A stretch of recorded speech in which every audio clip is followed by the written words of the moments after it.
ये कहानी है मुंबई की मीरा रोड स्थित आकाशदीप गीता बिल्डिंग के कुछ मेंबर्स, मतलब जो उस बिल्डिंग में रहते थे, उनको एक बहुत बुरी बदबू आने लगी और वो ये सोचने लगे कि वहाँ पे कोई चूहा या फिर कोई दूसरा जीव मरा है। तो इसलिए वो अपने घर में छानबीन करने लगे, लेकिन उनको कुछ नहीं मिला। और इसके बाद जब उन्होंने अच्छे से इस चीज़ को लेकर छानबीन की, तब उनके सामने जो चीज़ उठकर आई वो सुनकर सबके रोंगटे खड़े हो गए। एक सनसनीखेज हत्याकांड सामने आया जिसने शायद दरिंदगी की सारी हदें पार कर दी है। ये में पकाए गए सूत्रों के हवाले से खबर है और आरोपी ने तो कहानी शुरू करने से पहले आप हमारे इस चैनल को सब्सक्राइब करके रखिए, क्योंकि हमारे चैनल में ऐसे ही क्राइम स्टोरीज आते रहते हैं। मुंबई की गीता आकाशदीप बिल्डिंग के 7th फ्लोर में 4 अपार्टमेंट्स थे और इन 4 अपार्टमेंट्स में 701, 702, 703 और 704 शामिल था। तो जब 5 जून 2023 को इन अपार्टमेंट से सारे लोगों को बदबू आने लगे, तब वो पहले अपने घर को अच्छे से क्लीन किया और फिर वो सब एक साथ मिले और ये बारे में डिस्कस करने लगे कि ये बदबू कहाँ से आ रही है। तो 701 वाले आदमी ने 702 से पूछा, 702 ने 703 से पूछा और उसके बाद जब 703 ने 702 और 1 सबसे पूछ लिया, उसके बाद वो पहुँचे 704 वाले रूम में। लेकिन जब उन्होंने उस दरवाजे को बहुत बार नॉक किया, फिर भी अंदर से कोई आंसर भी नहीं आया और फिर भी अंदर से कोई बाहर नहीं आया। तो ये सब देख के वो बहुत परेशान हो गए और वो बिल्डिंग के बाकी सब फ्लोर में, जैसे कि 5th फ्लोर, 6th फ्लोर में जाकर लोगों से बात करने लगे कि उनको ये बदबू आ रही है या फिर नहीं आ रही है। तो जब उनको पता चला कि उनको ये बदबू नहीं आ रही है, तब वो 7th फ्लोर के टॉप फ्लोर, मतलब टॉप के फ्लोर में चले गए और वहाँ पे सर्च करने लगे, लेकिन उनको वहाँ पर भी कुछ नहीं मिला। तो फिर से एक बार 703 में रहने वाला सोमेश जहाँ पहुँचता है 704 में और वो फिर से दरवाज़ा नॉक करता है। जैसे कि आपको मैंने पहले ही बताया कि जब पिछली बार वो सब ने दरवाज़ा नॉक किया था, तब 704 से कोई जवाब नहीं आया था। लेकिन इस बार सोमेश उस दरवाजे को बहुत बार नॉक करता है। वो जो दुर्गंध था वो बदल कर एक अच्छे और एक सुंदर परफ्यूम में बदल गया। तो सोमेश को ये पता चला कि जो रूम में जो आदमी था उसने रूम फ्रेशनर यूज़ किया है, तो उसका शक बढ़ गया और सोमेश एक चीज़ समझ जाता है कि जो दुर्गंध था वो मेनली 704 से ही आ रहा था। तो उसने फिर से दरवाज़ा नॉक किया और इसके तुरंत बाद ही, इतनी देर दरवाज़ा खटखटाने के बाद भी 704 से कोई बाहर नहीं आया। और इस चीज़ को लेकर वो सब जाकर बिल्डिंग मैनेजर से शिकायत करते हैं, मतलब 701, 702 और 703 के रहने वाले सारे लोग जाकर बिल्डिंग मैनेजर को इस बारे में बताते हैं। और इसके बाद वो सब लोग एक साथ जुटकर इस बारे में बात ही कर रहे होते हैं। तभी 704 से जो मनोज, जो 704 का रहने वाला था, वो वहाँ से निकलता है। और तो जब मनोज से इस दुर्गंध के बारे में कुछ पूछा जाता है, तब मनोज बताता है कि उसको कोई दुर्गंध नहीं आया है और वो इस चीज़ के बारे में कुछ नहीं जानता और वो जब वो ऑफिस से लौटेगा तब वो इस चीज़ के बारे में सोचेगा। तो इस चीज़ को लेकर 701, 702 और 703 के रहने वाले लोग सब हक्का बक्का रह जाते हैं, क्योंकि उन सब को ये दुर्गंध आ रहा है और वो दुर्गंध जो 704 से आ रहा है वो उसको नहीं आ रहा है। ये चीज़ को लेकर उनके मन में एक शक बैठ जाता है और वो सब इस चीज़ को लेकर फिर से बिल्डिंग मैनेजर के पास पहुँचते हैं और उन सब के दिमाग में कहीं ना कहीं एक दुश्चिंता घूम रही। इसलिए वो सब जाकर बिल्डिंग मैनेजर से मिलते हैं और बिल्डिंग मैनेजर को इस बारे में शिकायत करते हैं। तो तभी बिल्डिंग मैनेजर और वो सब मिलकर पुलिस को फ़ोन करते हैं और पुलिस को वहाँ पे बुलाते हैं। वो जो मनोज, जो 704 का रहने वाला था, वो एक बहुत अजीब आदमी था। मतलब वो और उसकी वाइफ जो सरस्वती थी, उससे किसी की नहीं बनती थी। तो जब पुलिस वहाँ पे पहुँची तब उनको भी बहुत सारा दुर्गंध आने लगा और वो 704 का दरवाज़ा खुल के जब अंदर गए तो वो फिर से बाहर आ गए, क्योंकि अंदर बहुत बदबू थी। प्रॉपर मास्किंग और सब कुछ के बाद जब पुलिस उस घर में पहुँचती है, तब उनको सबसे पहले एक लकड़ी काटने वाली आरी दिखती है। तो पुलिस को ये शक होता है कि यहाँ पे ज़रूर कुछ कारनामा हुआ होगा।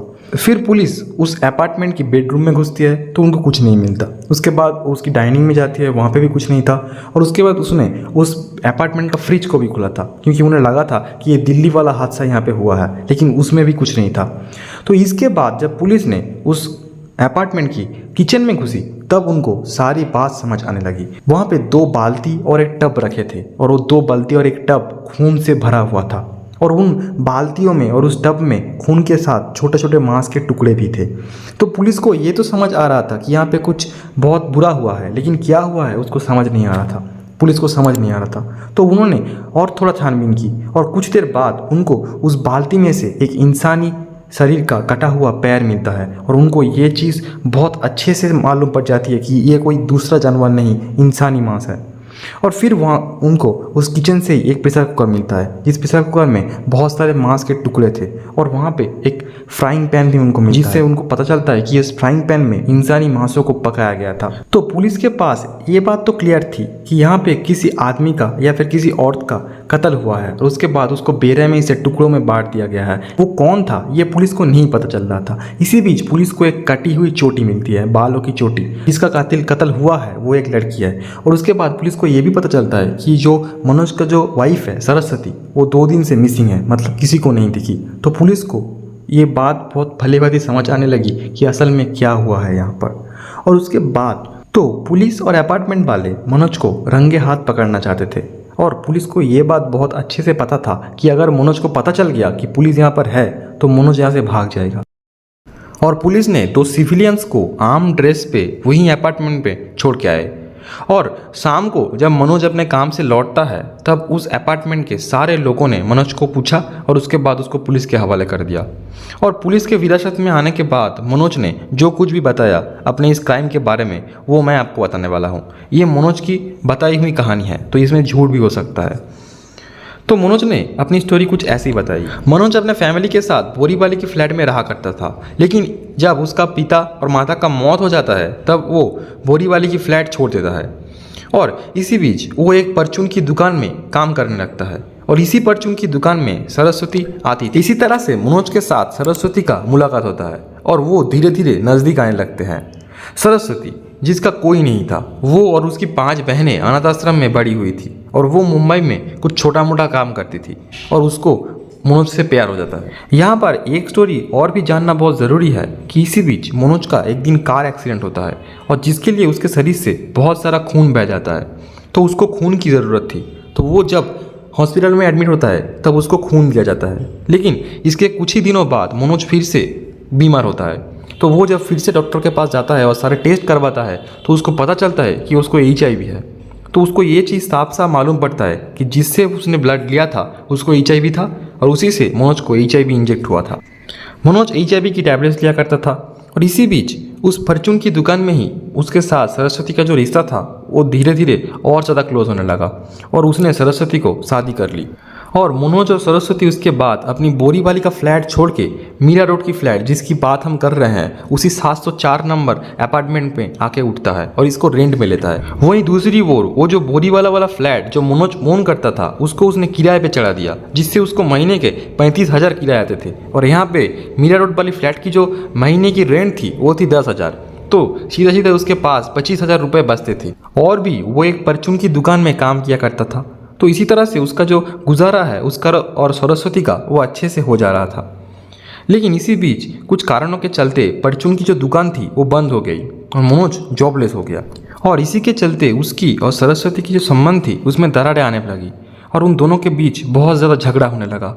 और मनोज ने यह भी बताया कि सरस्वती उसके ऊपर एक शक करती थी कि मनोज के साथ किसी और औरत का बाहर में चक्कर चलता है, इसलिए सरस्वती और मनोज के बीच रोज लड़ाइयाँ और झगड़े होते थे।